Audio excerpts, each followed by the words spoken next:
Genes are passed down from parents to offspring. The latest front in the culture wars is leaving viewers distressed. My genes are blue. An ad released by brand American Eagle in July features Hollywood star Sydney Sweeney, blonde hair, blue eyes, and in classic American denim. But it's not the genes sparking backlash, rather the message. Sydney Sweeney has great genes. While American Eagle says proceeds from the limited release Sydney gene will go towards a mental health nonprofit, the campaign's language struck a dissonant chord with some viewers. Those Sydney Sweeney American Eagle ads are weird, like fascist weird, like Nazi propaganda weird. Let's talk about that American Eagle Sydney Sweeney ad and eugenicist dog whistles. The backlash swift. My genes are superior, and by that, I mean white. With even some celebrities taking aim at the ad. Genes are passed down from parents to offspring. American Eagle now responding to the controversy, posting on Friday in part, great genes look good on everyone. But critics are also getting critiqued. The White House's communications director characterizing the backlash as, quote, cancel culture run amok, with Republican Senator Ted Cruz saying the criticism amounts to the crazy left coming out against beautiful women. Even Vice President J.D. Vance weighing in. My political advice to the Democrats is continue to tell everybody who thinks Sydney Sweeney is attractive is a Nazi. That appears to be their actual strategy. Why do you think this ad has resonated and perhaps stirred a little controversy from so many people? This one is driving attention for the wrong reasons, for controversy, for either being not clever enough, or on the opposite end of that spectrum, for being downright offensive, maybe even racist.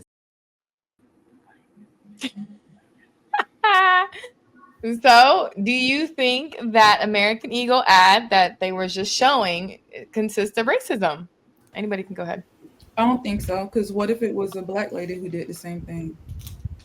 Right, it's kind of a stretch calling it racist. There's nothing racist about it. I mean, I think they were trying to make it more sexy and say great genes as opposed to racist. Mm-hmm. She didn't say anything racist about anything. She just said she had great genes. And a lot of people say that. I hear that all the time. I come from a good family of genes, so I don't see why there's an uproar. Right.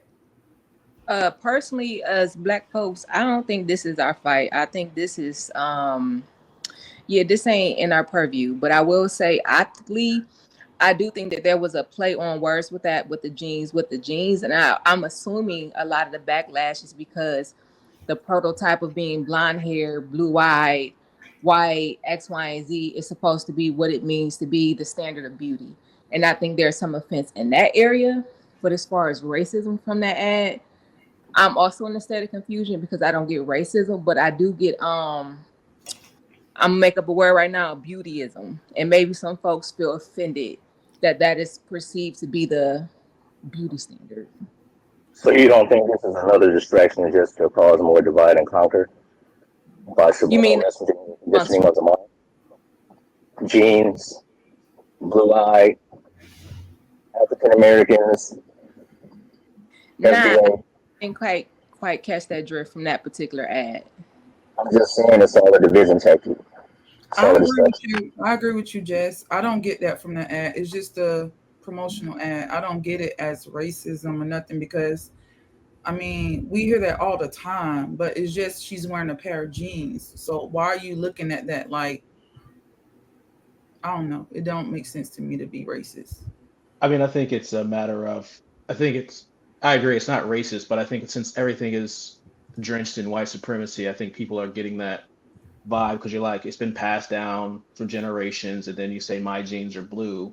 Like Jess said, it's that staunch of that perfect Aryan race of blue eyes, blonde hair, white skin is the prototypical thing. And it's a matter of, I don't have a problem with it, but I think some people, you can blame extra wokeness if you want, but I think it's just a matter of people are trying to correct or trying to stop the propaganda of white supremacy creeping back to the forefront. And so I think they overcorrected for that instead of just letting it being just a typical ad.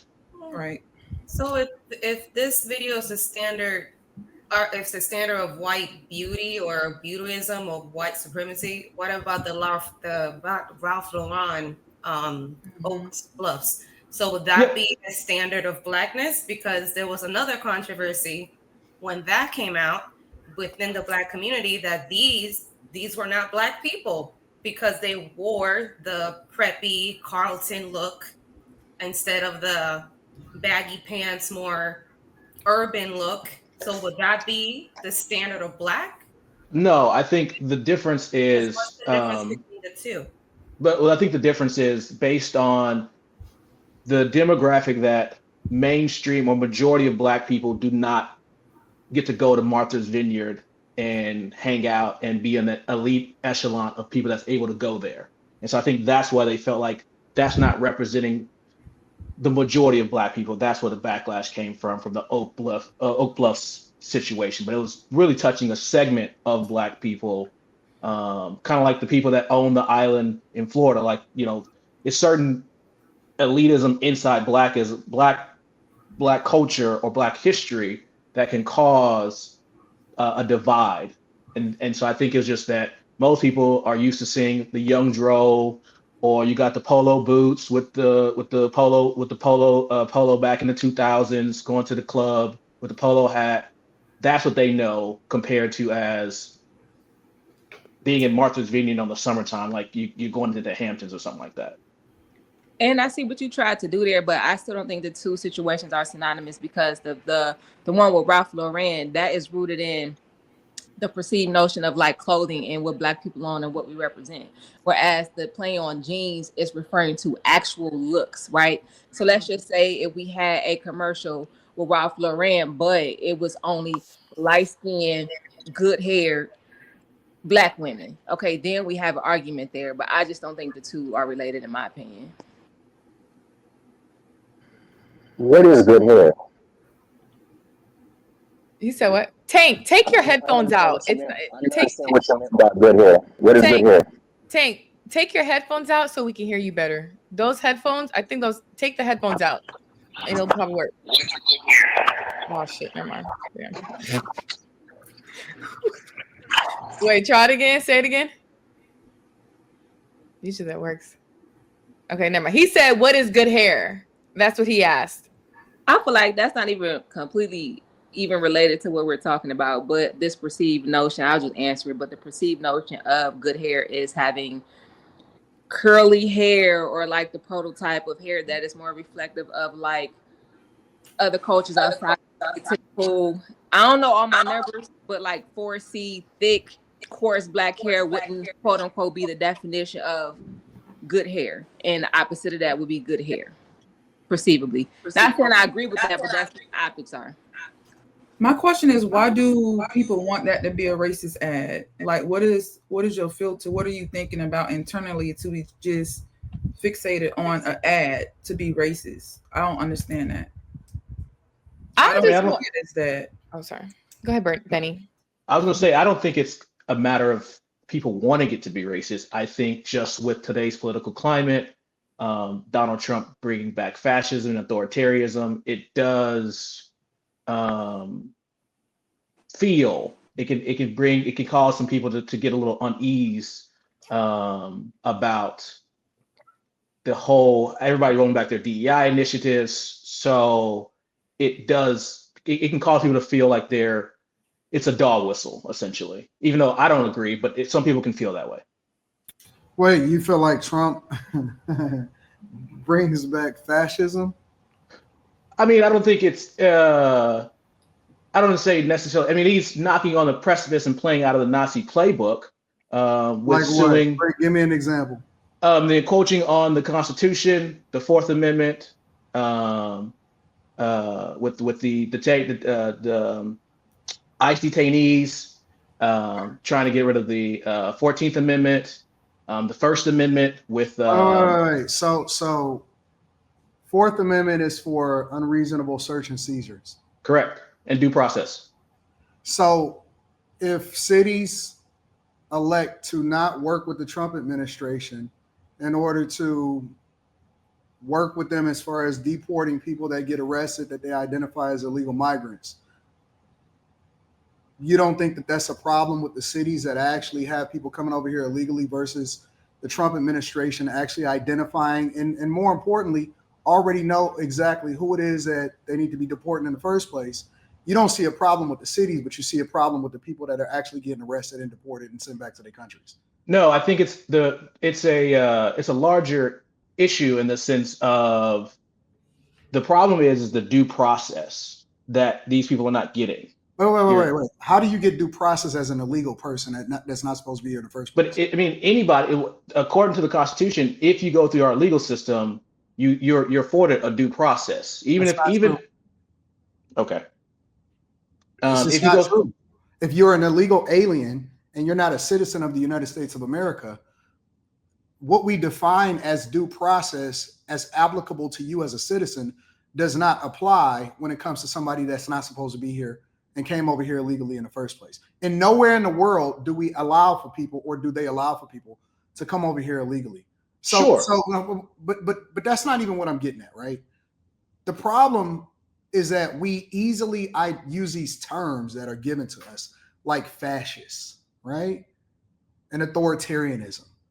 And we use these terms when in reality, we as a people voted for the person that is in office to determine what it is that we're supposed to do and what the will of the people is, right? So you can't say somebody is an authoritarian when they're executing on the will of the people, at the same time controlling all three branches of government, and then want to use fascism as the basis of your argument in order to try to substantiate it. Like that's not true, right? So this is what happens, right? You got to add that is placed, and we like to frame this in the words of a political climate. The problem with that conversation is that Black people have always been complaining about the political climate, even when they get the person in office that they want. They was complaining about racism when Barack Obama was in office. Yeah, but that's different. I mean, let's be clear here. Democrats and Republicans are screwing over Black people. At the end of the day, I don't want you to. But let me finish though. In the sense of you're correct. People did vote, but it's a matter of, let's be honest. Majority of the people in the United States are not very intelligent and very sheep-minded. That has nothing to do with whether or not this is fascism and authoritarianism. I'm saying the ad is not fascism or authoritarianism, but due to the political climate, people can perceive it as such, because when you go to eugenics, perception, we only care because perception is marketed to you, right? Exactly, but that's a marketing ad. But no. Authoritarianism and fascism is being marketed to you. That is being marketed. You're using terms that Democrats use in order to try to describe Trump. That was given to you. That's not something that you came up on your own. What do you mean? If you know the definition of words, then you can see that. You're using rhetoric that Democrats have marketed to people in order to describe Trump. That was never a conversation until Democrats started telling you what to say. No, it's literally you're taking a Democrat playbook and you're communicating it to us as a form to describe the political climate, but the political climate is being marketed to you. That's not true, because if you take it out of the Democratic playbook, if you say so, what he's doing with the First Amendment, the erosion of the First Amendment, right? He's eroding the Constitution. The fact that he's willing to go a third presidential term, he said these things out of his own mouth. So therefore, what do we mean here? Seriously, you know he's not going to be able to run a third term. We don't know nothing. Nobody is changing the First Amendment. The Supreme Court has not changed the First Amendment. No court. No. You getting them? Listen. You're using talking points because you're deviating away from the fact that you're wrong about authoritarianism, about fascism. If that was the case, then we would deal with that specifically, right? The only thing that we've advocated for as a people, as America, that has went all the way up to the Supreme Court is birthright citizenship. And that should be amended because that was created for slaves, descendants of slaves. That is the only thing that we've encroached upon or we've had a conversation about. But all of these other talking points, all of that stuff is just given to you from the Democratic plantation. That's come on. Nobody is changing the First Amendment. Stop. But okay, let me ask you this. Nobody would say that Roe versus Wade would have been changed. If you'd asked somebody 10 years ago, nobody would have said Roe versus Wade would have been changed. So why aren't people protesting Roe v. Wade and the erosion of women being able to have a choice in determining what they do with their bodies beyond the election. They are. I mean, because it only matters. It only matters in the election times. Like that's the thing about it. And there still are protesting. Listen, that was given to him. Trump did nothing as far as changing the perspective, and all they did was they said that we don't want bigger government, and we need to start kicking this stuff back down to the states. That's the only thing that happened with regard to women being able to choose. People can vote in their state as far as whether or not they can get this level of healthcare coverage. We're just going to say level of healthcare coverage. And they didn't want the federal government to be responsible for it. So that is the only thing that changed with the elimination of Roe v. Wade. You can still do what you want to do in your state. In Ohio, which is a red state, you can still go in to get an abortion if you want to go and kill your baby. Correct. The same thing in Kansas as well. They fought that down as well. So I agree with you. But again, you said nobody is saying that the First Amendment's not going away. But I just gave you a counter to nobody would say Roe versus Wade would be. There's a lot of things down. That we want to go away, but it doesn't mean that it's happened. But I'm just giving you an example of what you said. If it happens, then that's when we start to address it. But you can't just throw stuff out there and then frame that in the whole space of the political climate to try to justify the argument of why people are complaining about this American Eagle ad. No, you can, because of the fact that it's in its totality of looking at it all. Okay, and go ahead, break it down to me. Because of the fact that, like, think about it, like the reason why people are, and again, I don't agree with it, but people can see that everything, look, the target, as soon as everybody's bending the knee, as they proverbial say, to Donald Trump. So you see, you could have all the companies. You have Target. It was one of the big ones first. Was rolling back DEI. Walmart's rolled back DEI, and all these companies have rolled back their DEI. Now, granted, you could say they played back to the Joe Biden administration as well. But on top of that, you're seeing all the DEI. You're seeing the Roe versus Wade come back. So a lot of people are feeling like, wow, we are truly going backwards instead of being a nation of trying to innovation and progress and moving forward, which is fine. Yeah, being progressive. But I mean, if you believe in conservatism, you want to keep the status quo. So that's why I want to say progressive. So bring it back. I'm trying to get you to bring it back into this American Eagle ad. So that's what I'm saying. So you can say it's eugenics on the sense of the pure race. If I'm arguing these people, as a way that they could be angry, in the sense of you see eugenics, you're seeing that blue eyes, European beauty is the standard. Before, for the past 8 years or 10 years, probably like 12 years actually, we were very inclusive. You can have fat people, like you said in your morning show this morning. You can have big backs have jeans on. You can have super skinny people have jeans on. You can have the both. Black is perfect. Lane Bryant is still there. Abercrombie and Fitch just had a big back on they. Sure, but if everybody's talking about equality, that's why, like, back in the 2000s, Tommy Hilfiger got hit because of the fact that he said I didn't picture black people in my clothes. So it's a matter of equality and feeding. Like, if I'm feeding you money, because there's not just white people that buy American Eagle. There's a lot of people that buy American Eagle. Now, granted, it's a demographic between typically teenagers, white suburban teenagers, but there's still people that of minority that buy American Eagle. So you might feel like, hey, I don't look like this actress. Why am I buying American Eagle? And so it's a matter of seeing representation that matters when it comes to the US dollar. So that's why somebody can feel some type of way. We have to police a company's ability to market their product to the said demographic that overwhelmingly buys their product. Because not at all. Because we want to be politically correct. And the political climate is dictating that we have to now include big backs in marketing because we need representation. You don't have to, but you can suffer the blowback or the outrage that you're currently having. And so that's what's happening. And so the stock is up, the marketing is working. You're right, 1,000%. No blowback. But I'm saying, you're right. It's working in the favor of what they have. But then, I mean, look at Target. Target pushed their DEI out back, and their sales have plunged. So it's like, actually, I just did a whole breakdown on the Millionaire Morning Show. Target is doing well, and their stock and sales is not down. Maybe not this month, but last month they were suffering. But I can go and fact check that. I literally pulled it up. That's fine. But But see, that's what I'm saying. You got to stop falling for the propaganda, bro. You got to stop. I'm not falling for the propaganda. I'm reading the news articles that are coming out. Like, I'm not just on Instagram. What, MSNBC and CNN? No, not at all. I read Fox News, Newsmax. I read it all because you got to be well informed. So it's okay. So your whole take on this, I just want to bring it back all the way because I don't want to get too far off. Your take on this is that American Eagle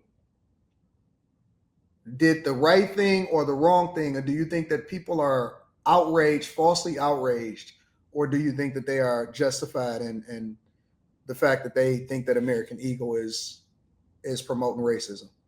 I don't think American Eagle is promoting racism. I think they're playing on people's emotions. They're race baiting. How? Because of the fact that the way that the double entendre, the play on words that you use right there, like if you didn't say genes are passed down from this to this to this, and I choose my genes to be blue, right? Like if you didn't keep and then on you fired as a marketer if you did that. But I'm just saying though, but I'm not. That's why I'm not in marketing. I'm in sales. But it's a matter of. Well, you should understand marketing if you're in sales. I do. That's why I'm not outraged. But like I said, I can understand why somebody. I'm not saying that they're promoting racism, but they are playing on words in that. The same thing with the Duncan did. They're playing on the political climate right now. They're playing on the fact that white people are the majority. I don't think so. I think it's like anything. I think that you can make anything racist, and you can turn anything into being something depending on how it is that you perceive it. Perception is not truth. But I do think that they did a great marketing job in having people have the conversation